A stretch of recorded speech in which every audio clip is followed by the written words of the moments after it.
झारक्राफ्ट की पूर्व सीईओ रेणु गोपीनाथ पानिकर ने जेडीयू का दामन थामा।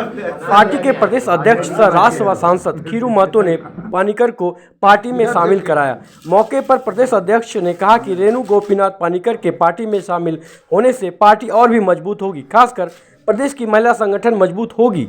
वहीं रेणु गोपीनाथ के कंबल घोटाले में संलिप्तता पर कहा कि आरोप तो किसी पर भी लगाया जा सकता है, लेकिन सिद्ध करना बहुत ही मुश्किल होता है। इन पर लगे आरोप अब तक सिद्ध नहीं हुए हैं। मौके पर रेणु गोपीनाथ पानिकर ने कहा कि इस देश का हर वह व्यक्ति जो 18 साल के ऊपर है उसे राजनीति में जाने का अधिकार है। मैंने भी सीएम नीतीश कुमार की कार्यशैली से प्रभावित होकर जेडीयू में शामिल हुई हूँ। आगे पार्टी जो भी काम देगी उसे मैं ईमानदारी से करूंगी। वहीं कंबल घोटाले की बात पर कहा कि झारक्राफ्ट में मैं सीईओ थी, मुझे कोई भी पॉलिसी डिसीजन लेने का और ना ही चेक पर सिग्नेचर करने का अधिकार था। पहली बार 2016 में सरकार ने झारक्राफ्ट में कंबल बनाने की प्रक्रिया शुरू करने का निर्णय लिया। मैं 2016 में झारक्राफ्ट में नहीं थी, इसलिए कंबल घोटाले से मेरा कोई लेना देना नहीं है। सीईओ के पद पर कार्य कर चुकी है। इनका अनुभव पूरे झारखंड प्रदेश में है और सब जगह इनका हाथ भी है। अब पार्टी को इसका लाभ हम सबको मिलेगा और आने वाला समय में सब बहुत सहयोग इनकी तरफ से मिलेगा। इसलिए आज इनको हम लोग है सो झारखंड प्रदेश के प्रदेश उपाध्यक्ष है सो हम इनका मनोनयन कर रहे हैं कि पार्टी मजबूत होगा।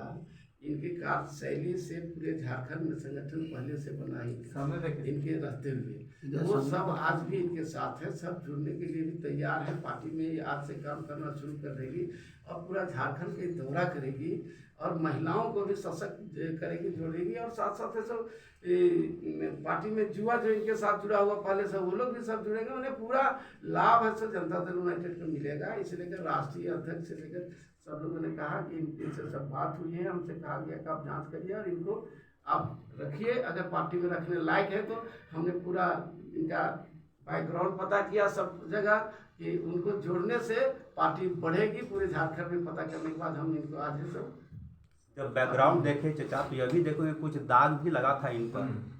देखिए अब ऐसे दाग कहीं किसी पर लग जाए, जब तक कोर्ट से जब तक कुछ नहीं हो, केस कहीं चलता नहीं तो उसका कोई दाग के पता नहीं आता। हम ही लोग जैसे आदमी झूठो दाग लगा देगा और लगा भी है। नेतागिरी करने चलिए दाग लगाएगा, सोचे कैसे पीछे इसको ये तो उस समय सीईओ थी और इन पर जो आरोप लगे हैं कंबल घोटाला का, जहाँ तक मुझे तो ये कोई राजनीतिक आरोप तो है नहीं। मेरा मैंने घोटाला लगा है, कहीं केस चलना चाहिए ना। कहीं जांच की चल रही है, सरकार ने जांच के आदेश दिए। अरे भैया कहीं कुछ नहीं चल रहा है, किसी न्यायालय में चल रहा है बताइए। एसीबी जांच कर रही है। हर वो व्यक्ति जो 18 साल का हो जाता है और जिसकी वोटिंग कैपेसिटी हो जाती है वो सभी राजनीति में ऑटोमेटिक शामिल हो जाते हैं। भारत का कोई भी व्यक्ति जो अपने इस एज को पार कर चुका है और जो वोट करता है वो ऑटोमेटिकली पॉलिटिक्स में है, क्योंकि आप सोचते हो ना वोट करने से पहले कि किसको वोट करें और क्यों वोट करें। जब आप ऐसा सोचना ही शुरू कर देते हो तो आप ऑटोमेटिकली राजनीति में आ जाते हो। ये अलग बात है कि आप सिर्फ वोटर बन के ही रहते हो या आगे आकर के कुछ और भी अपनी तरफ से कंट्रीब्यूट करने की कोशिश करते हो या नहीं। और ये एक एक समय के साथ आप जितनी उम्र जीते हैं, जितना अनुभव आपका होता है, उसके अनुसार आप एक डिसीजन लेते हैं। तो मुझे इस पॉइंट पे फील हुआ कि शायद मुझे इस वोटर के अलावा आगे भी आकर के काम करना चाहिए। और काम करने के लिए मुझे कई प्लेटफॉर्म्स मेरे सामने आए थे। इसके अलावा भी और पार्टियों से भी ऑफर बहुत पहले भी आए थे। मुझे कुछ समय पहले जब मैं नीतीश कुमार जी से मिली और उनकी काम करने की शैली, और मैं आपको बता दूं मैं यहीं पैदा हुई हूँ। उस समय ये झारखंड नहीं था, बिहार था।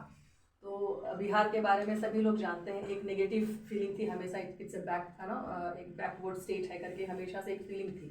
लेकिन जब मैं कुछ महीने पहले पटना ऐसे ही अपने दोस्तों के पास मिलने आया और जब मैंने देखा बिहार में तो बहुत चेंज हो गया था। तो मुझे वो चेंज काफ़ी पॉजिटिव लगी। और जब ये एक ऑफ़र आया तो मुझे लगा कि शायद ये एक पॉजिटिव मूव होगा। तो मैंने बहुत ज़्यादा इसमें कोई डिटेल में जाकर के मैंने कोई स्टडी नहीं की है, बट मुझे लगा कि शायद मैं जो काम झारखंड में करना चाहती हूँ, जिसकी मैंने शुरुआत की थी 2016 में, शायद मुझे वो करने का एक बहुत अच्छा प्लेटफॉर्म ये है, जहाँ पे इस पार्टी के जो माइंडसेट है, जो एक समाजवादी सोशलिस्ट माइंडसेट है, वो मेरे साथ, मेरे आइडियोलॉजीज़ के साथ में मैच होती है। तो इसीलिए मैंने ये डिसीजन लिया। और पार्टी के जो अनुभवी लोगों ने मुझे बड़े प्यार से स्वागत किया। I am very happy for that. तो मुझे ये एक्चुअली मेरे लिए बहुत बड़ी बात है कि मुझे आज पहली बार प्रेस के सामने इसको सीधे बात करने का मौका मिल रहा है। तो मुझे आप सभी भाइयों से एक गुजारिश है कि आप इसको प्लीज़ ध्यान से सुनो, क्योंकि आप लोग आवाज़ हैं, यहाँ की जनता की आवाज़ है। आप लोग जब बोलते हैं तो लोग सुनते हैं। अब large size of people are listening to you. तो जब मैं बोलूँगी तो आप प्लीज़ उसको ध्यान से सुनिएगा। ये कंबल का जो स्कैम है, एक स्कैम बनाना ही एक स्कैम है। ओके, पहली बार 2016 में कंबल कई सालों से लेबर डिपार्टमेंट, प्लीज़ ध्यान दीजिएगा, आप नोट कीजिएगा जो मैं बोल रही हूँ। सरकार की जो लेबर डिपार्टमेंट है वो हर साल झारखंड के गरीबों में कंबल बांटती है। जो लोग 5 से 10 लाख तक कंबल हर साल बांटी जाती है। हर साल इस कंबल की खरीद फरोख्त होती है बाहर से, लुधियाना से या पानीपत से, कहीं से भी लोग कंबल खरीदते हैं। यहाँ पे वेंडर्स आते हैं, वो लोग कंबल बेचते हैं, सरकार कंबल खरीदती है और कंबल 24 जिलों में बांटी जाती है। ये प्रक्रिया काफ़ी सालों से चली आ रही थी। ये प्रक्रिया सही थी या गलत थी, मैं उस पर नहीं जा रही हूँ। 2016 से ये स्टार्ट हुआ कि झारखंड में बहुत सारे बुनकर सोसाइटी उनसे जुड़े हुए हैं और उनके थ्रू ये कंबल बनाई जाए, ये एक प्रयास शुरू हुआ। लेकिन आपको मैं बता दूं 2016 में मैं झारक्राफ्ट का हिस्सा नहीं थी। मैं 2017 में मैंने झारक्राफ्ट ज्वाइन किया है, उससे पहले मैं झारक्राफ्ट में नहीं थी। लेकिन 2016 से ही कंबल बनने की प्रक्रिया शुरू हो गई थी और केंद्र सरकार ने भी बहुत सारे प्रोग्राम्स इम्प्लीमेंट किए थे बुनकरों को ट्रेनिंग देने के लिए, उनको बहुत सारी बुनाई की जो मशीन्स हैं वो देने के लिए। हस्तकरघा मशीन्स बहुत बड़े पैमाने पर बांटे गए। आप चेक कर सकते हो फील्ड में जा करके, हर एक जगह पर लगभग 15,000 से ज़्यादा सोसाइटीज़ हैं। तो आप सोच सकते हो कि कितने बुनकर, अगर सोसाइटी ही 15,000 के ऊपर है तो कितने बुनकर उससे जुड़े होंगे। 1.5 लाख से ऊपर बुनकर उससे जुड़े हुए हैं। तो जब मैंने ज्वाइन किया तो मैंने देखा कि सरकार इस साल भी 10 लाख कंबल, तो उससे 1 साल पहले सरकार ने लगभग 2-3 लाख कंबल बना चुकी थी। तो इस साल भी कैपेसिटी बढ़ा के कंबल बनाने की बात कर रही है। तो मैं एक चीफ एग्जीक्यूटिव ऑफिसर हूँ। आपको मैं बता दूँ झारक्राफ्ट में 1 भी रुपए पे चेक पे साइन करने का मेरा कोई अधिकार नहीं है।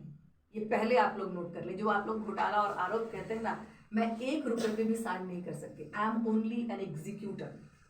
आई am only executing the work given by the board and there are some 12 people in the board. Board में 12 से ज़्यादा मेंबर्स थे और उन बोर्ड से जो डिसीजन आता था उसको बस अप्लीकेबल था, मेरा काम उसको अप्लाई करना था बस। मुझे 1 भी रुपए पे साइन नहीं करता। उसमें चेक साइन करते हैं, पेमेंट एमडी देते हैं और बाकी जो भी सिस्टम से चलता है मुझे वो काम सिर्फ करवाना होता है। तो जिस तरह से मैंने देखा सारा काम सही चल रहा था। मुझे इस पे एक बात पे डिस्क्रिपेंसी लगी। कंबल के पूरे कंबल बुनकर लोग ही बना रहे थे। मैंने फील्ड इंस्पेक्शन खुद किया है, मैंने खुद देखा है। NHDC national handloom development corporation से हमारे धागे आए। हमने किसी व्यक्ति से धागे नहीं खरीदे। जो दिल्ली से धागे आते थे, धागे उनके भी पेमेंट नहीं दी गई, किसी के पेमेंट नहीं दी गई। तो इस बार भी लेबर डिपार्टमेंट से लगभग 10 लाख कंबल के ऑर्डर मिले और ये कंबल के दाम तय किए थे बोर्ड ने, सरकार ने, हमने नहीं। सरकार ने कहा था कि इस दाम पर ही हम कंबल लेंगे और झारक्राफ्ट का काम था कि इसी दाम पर कंबल को बुन के लोगों तक पहुंचाना। ये था झारक्राफ्ट का रोल। अब आपको मैं बता दूं, मेरे पास में कुछ डॉक्यूमेंट्स हैं जो मैं आपको देना चाहूँगी। इसमें एक डिस्क्रिपेंसी ही हुई थी पूरी। जिस ट्रांसपोर्ट एजेंसी को झारखंड में बने कंबल को धुलाई के लिए पानीपत और वापस लाने का कार्य जो सौंपा गया था, वो L1 जो आई थी उसको काम नहीं दिया गया। और जब ये मेरी जानकारी में आई तो मैंने नेचुरली एमडी को लिखा, जिसकी पूरी फाइल मैं आपको अगर चाहे तो मैं फोटो कॉपी करके दे सकती हूँ, जिसमें आप देख सकते हैं मुझसे सवाल जो किए गए थे उसके जवाब हैं। और इन जवाब में आप पूरे फाइल की कॉपी मेरे पास में है, जिसमें ट्रांसपोर्ट एजेंसी पर मैंने ये मुद्दा उठाया एमडी के पास कि ये L1 नहीं है और ये L2 या L3 को भी नहीं दिया गया है, जो था ही नहीं ग्रुप में उनको काम दिया गया है। तो इनकी पेमेंट देने से पहले इस पर जांच की जाए। और हम लोग एक्चुअली ट्राइबल जो औरतें हैं उनको खुद कैसे कुछ किया जाए, उनको स्वावलंबी बनाने के लिए जो ट्रेनिंग हम लोग दे सकते हैं उसको करने की कोशिश। उसका उद्घाटन भी सरजुरा सर नहीं किया था। मैं इसको ये भी बता दूं, आप लोग जो कह रहे हैं जांच, इसकी जांच करने की रिक्वेस्ट मैंने की थी, क्योंकि सरकार अपनी तरफ से जांच कर रही है, लेकिन कभी रघुवर दास जी के पूरे कार्यकाल में कभी भी इसका कोई फाइनल सोल्यूशन नहीं निकला कि घोटाला हुआ कि नहीं हुआ। अगर हुआ है तो आरोपियों को सजा दें, नहीं हुआ है तो गरीबों का पैसा दे दें। 2 ही स्टैंड हो सकता है ना इसका, ये दोनों स्टैंड हुआ नहीं। तो ये प्रोग्राम में जब मैं सरजू राय जी से मिली तो मैंने उनसे भी रिक्वेस्ट किया और उन्होंने फिर इसको इनिशिएटिव लिया कि इस पर